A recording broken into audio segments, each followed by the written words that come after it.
Buenas noches a todos y todas. Soy la representante de la célula de calidad de la generación 7 de Prepa en línea. Y bueno, estos son los que conforman dicha célula. Por un lado tenemos a Ari, Joy, Anaí, Perla y Oscar, que son supervisores del aseguramiento de la calidad. Y a Sabrina, que es del área de análisis y monitoreo. Y bueno, hoy les traemos una sesión asíncrona acerca del módulo 6 de esta generación, que es nuestro primer módulo de inglés, llamado Mi Mundo en Otra Lengua, y vamos a hablar acerca del periodo ordinario, algunas particularidades. Bueno, ¿de qué va esta sesión? Su objetivo es exponer las características propias del módulo que servirán de apoyo en la operación del curso. ¿Para qué? Pues para ejecutar estrategias comunes que permitan lograr el objetivo institucional, que es el ingreso y aprobación del 70% de nuestros estudiantes, y la recuperación o con enfoque en los estudiantes de riesgo. Estas son las temáticas que vamos a abordar. Por un lado, el trabajo colaborativo, generalidades de funciones de tutores, facilitadores y SACs, la evaluación, foros de clase, de dudas académicas, sesiones síncronas, algunas especificaciones que tienen que ver con este módulo de inglés y un tema importante, que es el diseño de material de apoyo. Ahora vamos a retomar o partir de nuestro objetivo institucional, que es lograr retener y aprobar al 70% de nuestra matrícula. Esto lo vamos a lograr poniendo un enfoque muy especial en los estudiantes de riesgo. Y bueno, tiene este dibujito de SAC, facilitadores y tutores, porque, pues, como vamos a ver en la siguiente diapositiva, no podemos lograr ese objetivo solos. O sea, es un objetivo bastante grande, que puede sonar bastante ambicioso y bueno, a mí me queda claro que un SAC solito o un tutor o un facilitador solo no va a poder lograrlo. Entonces necesitamos pues unir nuestras fuerzas, unir nuestras competencias, capacidades y habilidades para poder lograr este objetivo. Como, bueno, nosotros estamos en pro y fomentamos el trabajo colaborativo, porque sabemos que todos tenemos fortalezas y que nos podemos complementar, algunas cosas que tal vez no nos salen tan bien y hay algunas que sí, y con esas podemos contribuir muy bien para lograr ese objetivo. Y aquí tenemos, bueno, la estructura de las microcélulas. ¿Qué es esto? Bueno, cada SAC tiene a su cargo varias microcélulas que están integradas por un tutor y 4 facilitadores, y de esa manera se promueve o se fomenta el trabajo colaborativo. Entonces es muy importante no perder de vista esto y tener pues la disposición y el empeño para trabajar en colaboración o en equipo. Luego, ¿cuáles son las funciones principales de cada una de estas figuras de prepa en línea? Bueno, acaba de pasar un profe y ahí se mencionan, pero nunca está de más mencionarlas. Tenemos estas 3 figuras: facilitadores, tutores y SAC. ¿Qué hacen los facilitadores?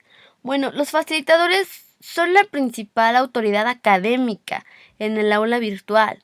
Entonces su presencia es muy importante. Son el maestro a cargo. Si estuviéramos en una modalidad presencial, pues serían como eso, o sea, el maestro que está a cargo de un grupo, maestro ante grupo. Esos son los facilitadores.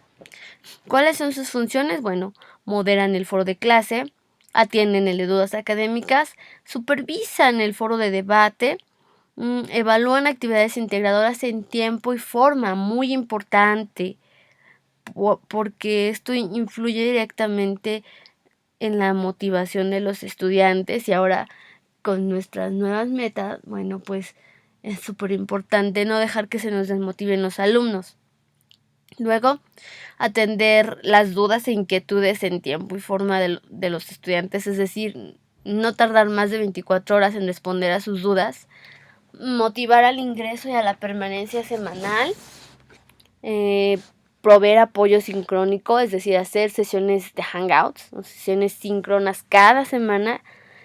Y bueno, detectar casos especiales. Aquí trabajar en colaboración con el tutor para detectar casos especiales que afecten el desempeño de estudiantes, no que tengan que cargarse, sino más bien canalizarlo con el tutor. diseñar estrategias en colaboración con el tutor en caso de que se requieran estos casos especiales, y otorgar las extensiones de tiempo necesarias. ¿Ok? Bueno, ahora los tutores. Los tutores son una figura de anclaje y de apoyo muy importante para los estudiantes. Es una figura de equilibrio o que hace como contrapeso y equilibrio ante la figura del facilitador, que ambas son muy importantes. Entonces, los tutores anclan al alumno, son como una figura de apego, si quisieran llamarlo de algún modo diferente. Entonces, ¿cuál es su función? Pues ellos atienden el foro de dudas técnicas. Igual, tiene que atenderse en tiempo y forma. Motivan, ellos se enfocan mucho en los alumnos de riesgo y se la pasan motivándolos, mandándoles mensajes, contacto constante para motivar al ingreso y a la permanencia. Diseñan estrategias y actividades de retención. También atienden requerimientos especiales de estos alumnos para cubrir sus necesidades específicas. Realizan diagnósticos y planes de intervención. Atienden en sesiones 2 veces por semana. Y bueno, finalmente el SAC, que es el supervisor de aseguramiento de la calidad.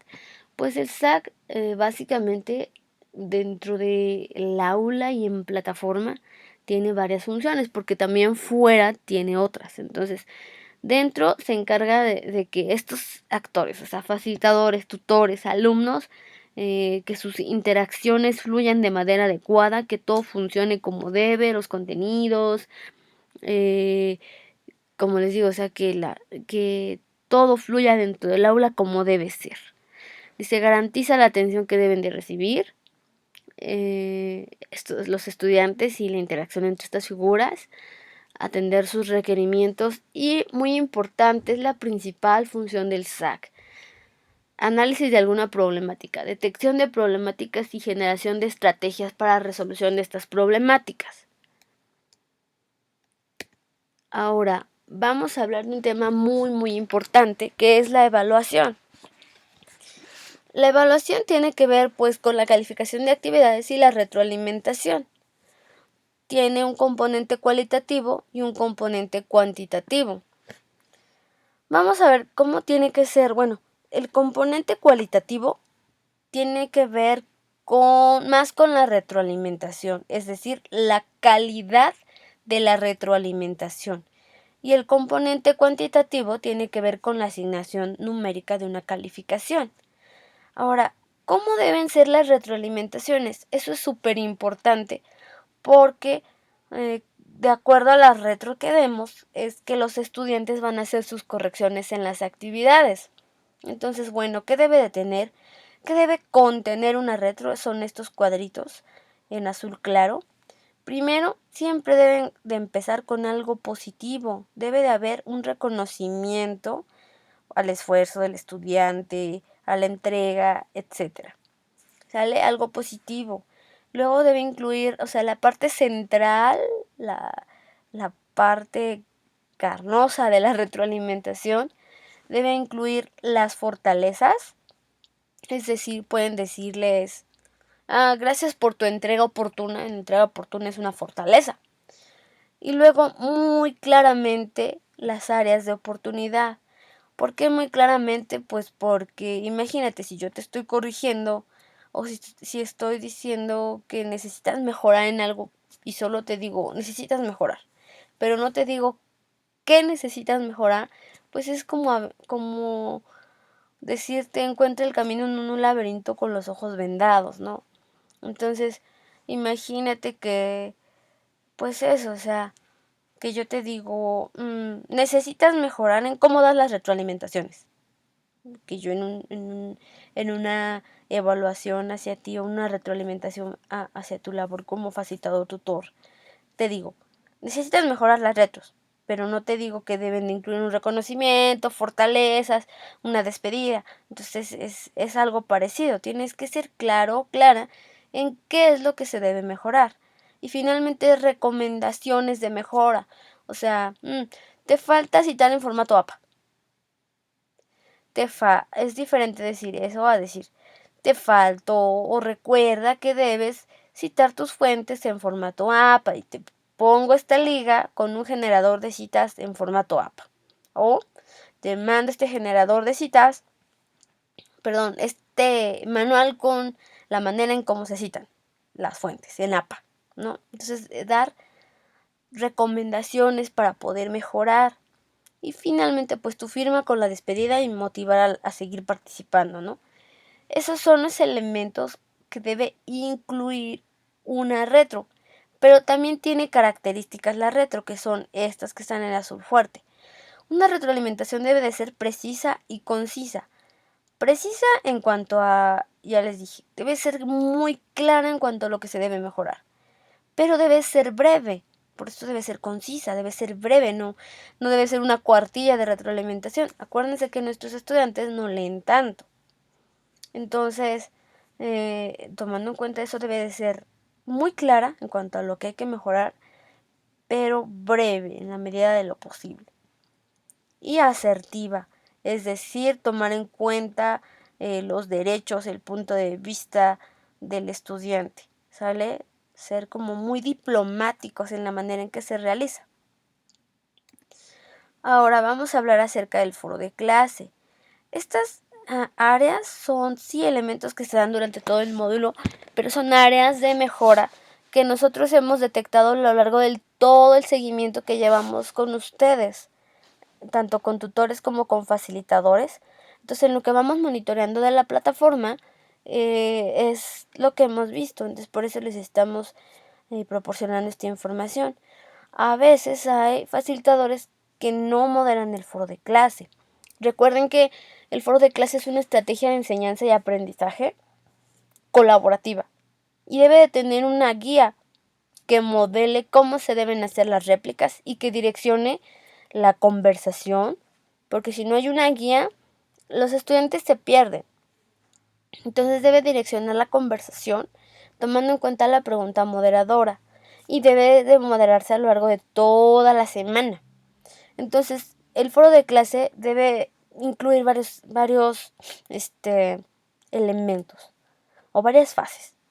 Debe de tener una apertura en donde se invita a la participación, se detona el tema, un elemento de moderación en donde el facilitador guía las aportaciones de los estudiantes con base en la pregunta detonadora y fomente el análisis crítico y constructivo. No solo se enfoca en errores ortográficos o ese tipo de cosas, sino hay una temática alrededor de la cual gira todo el foro. Entonces, eso es muy importante.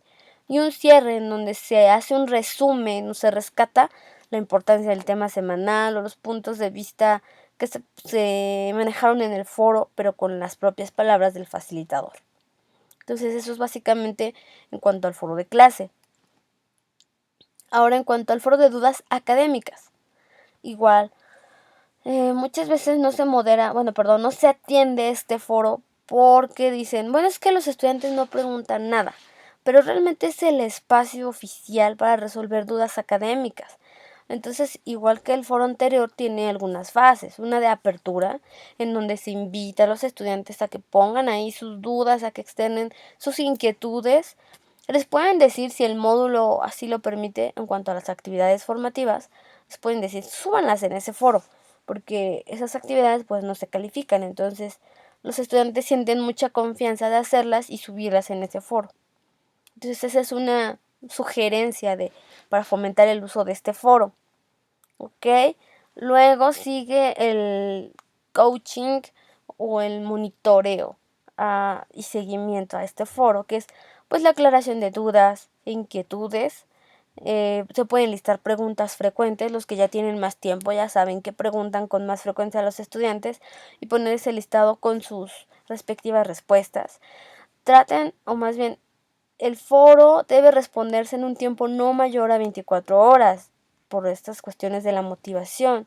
Luego deben recopilar sus dudas o motivar a que las dudas que les lleguen por WhatsApp, por mensajero, por mail, decirles, sí, está muy bien tu duda, pero te voy a responder en el foro de dudas académicas porque A lo mejor otro de tus compañeros tiene esa duda y si lo respondo ahí, pues también se va a enterar. Entonces eso es en cuanto a foro de dudas académicas. Ahora vamos a hablar acerca de las sesiones síncronas, que bueno, realmente son muy importantes porque denotan su presencia en el aula y pues son como una clase para los estudiantes que les ayuda mucho a solventar sus dudas y a externar varias cosas importantes y a ver cómo se realizan las actividades. Entonces son obligatorias, tienen que ser centradas en el estudiante, en la necesidad del estudiante y centradas en la resolución de las actividades. ¿Ok? O sea, tienen que darles cosas útiles a los estudiantes. Entonces, tiene también algunas fases. Número 1, la planeación. Para planear una sesión deben de ver un panorama general del módulo, revisar los recursos en la plataforma, definir su objetivo de la sesión, elaborar material didáctico. Es un punto muy importante porque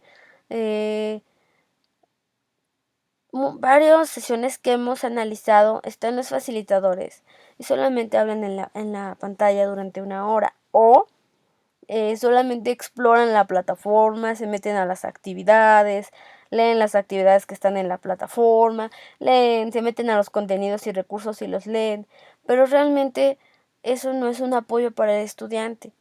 Los estudiantes nos han comentado sobre las sesiones y que a veces no asisten porque dicen, bueno, mi facilitador o facilitadora solamente lee lo que está en la plataforma e igual no lo entiendo, entonces si va a leer lo de la plataforma, pues mejor, o sea, yo ya lo leí, mejor lo vuelvo a leer y lo trato de entender y busco apoyo por mi parte.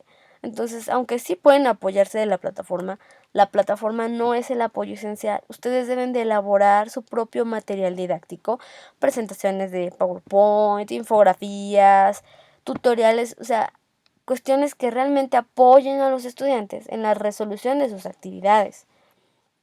Tenemos que ser muy inteligentes en este punto porque tenemos que arreglárnoslas para que los estudiantes aprendan, sí, pero también que les apoye completamente para resolver su actividad.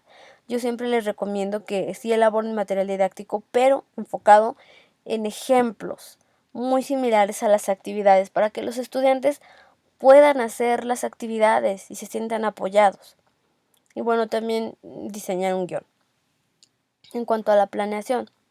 Ahora, en cuanto a la ejecución, bueno, las presentaciones deben tener su bienvenida, su presentación, el objetivo, las temáticas o el orden del día, utilizar el material didáctico, dar un espacio para expresar dudas, su conclusión y agradecimiento. Y bueno, la parte de la difusión, que es básicamente anunciar o comunicar que va a haber sesión, ¿no? Entonces, en esta comunicación debe presentarse el objetivo, el orden del día, se les manda la liga de acceso y se les comparte un poco sobre la dinámica de participación. Todo esto para que los estudiantes o para hacer atractiva la sesión a los estudiantes. ¿Ok? Y después también se comunica, o sea, dices, bueno, aquí acabó la sesión, les mando la liga de la sesión grabada y ambos momentos deben publicarse en foro de novedades, mensajero y correo electrónico. Ahora me gustaría hablar sobre algunas especificaciones propias de este módulo. ¿A qué me refiero? Bueno, es un módulo que es sobre el idioma inglés. Muchos de los estudiantes de nuestros estudiantes tienen un nivel muy básico de inglés. Entonces es importante la manera en cómo manejamos este idioma, ¿no? Por ejemplo, en los mensajes semanales, si los vas a poner en inglés, también ponlos en español para que no se pierdan los estudiantes. Las retroalimentaciones puedes hacerlas, más bien debes hacerlas en español, aunque si tienes la costumbre de hacerlas en inglés, siempre que esté su equivalente en español. ¿Por qué? Pues porque los estudiantes en las retroalimentaciones y orientación de actividades, que es decir, las instrucciones de las actividades con tus palabras, pues son indicaciones para ellos. Entonces, si no lo entienden porque está en inglés, pues no van a poder realizar sus correcciones. Entonces, por eso les decimos de preferencia en español. Y si lo haces en inglés, ponle su equivalente en español. Y bueno, en las sesiones que se muestren contenidos en español y en inglés para que vean el equivalente y que se haga un énfasis en la pronunciación. ¿Por qué? Pues porque los estudiantes sí pueden recurrir al traductor de Google en cuanto a pronunciación, pero no hay nada como tener a una persona en vivo pronunciando y modelando la pronunciación. ¿Ok? Entonces por eso las sesiones síncronas deben de tener un énfasis en la pronunciación. Entonces estas son algunas especificaciones en cuanto a el módulo. Y ahora, en este módulo vamos a estar haciendo o tener un enfoque especial en la elaboración y diseño de material didáctico para apoyar a los alumnos. Esto puede ser a través de plantillas, infografías, tutoriales, sea cual sea el material enfocado en apoyar a que los estudiantes entiendan los contenidos y las actividades de una manera mucho mejor. ¿Ok? Y bueno, por mi parte es todo. Espero que este video les sea muy útil. Y si tienen dudas, preguntas o comentarios, puede cada quien contactar a su SAC, que bueno, ya en su mensaje de bienvenida sabe cada quien quién es su SAC.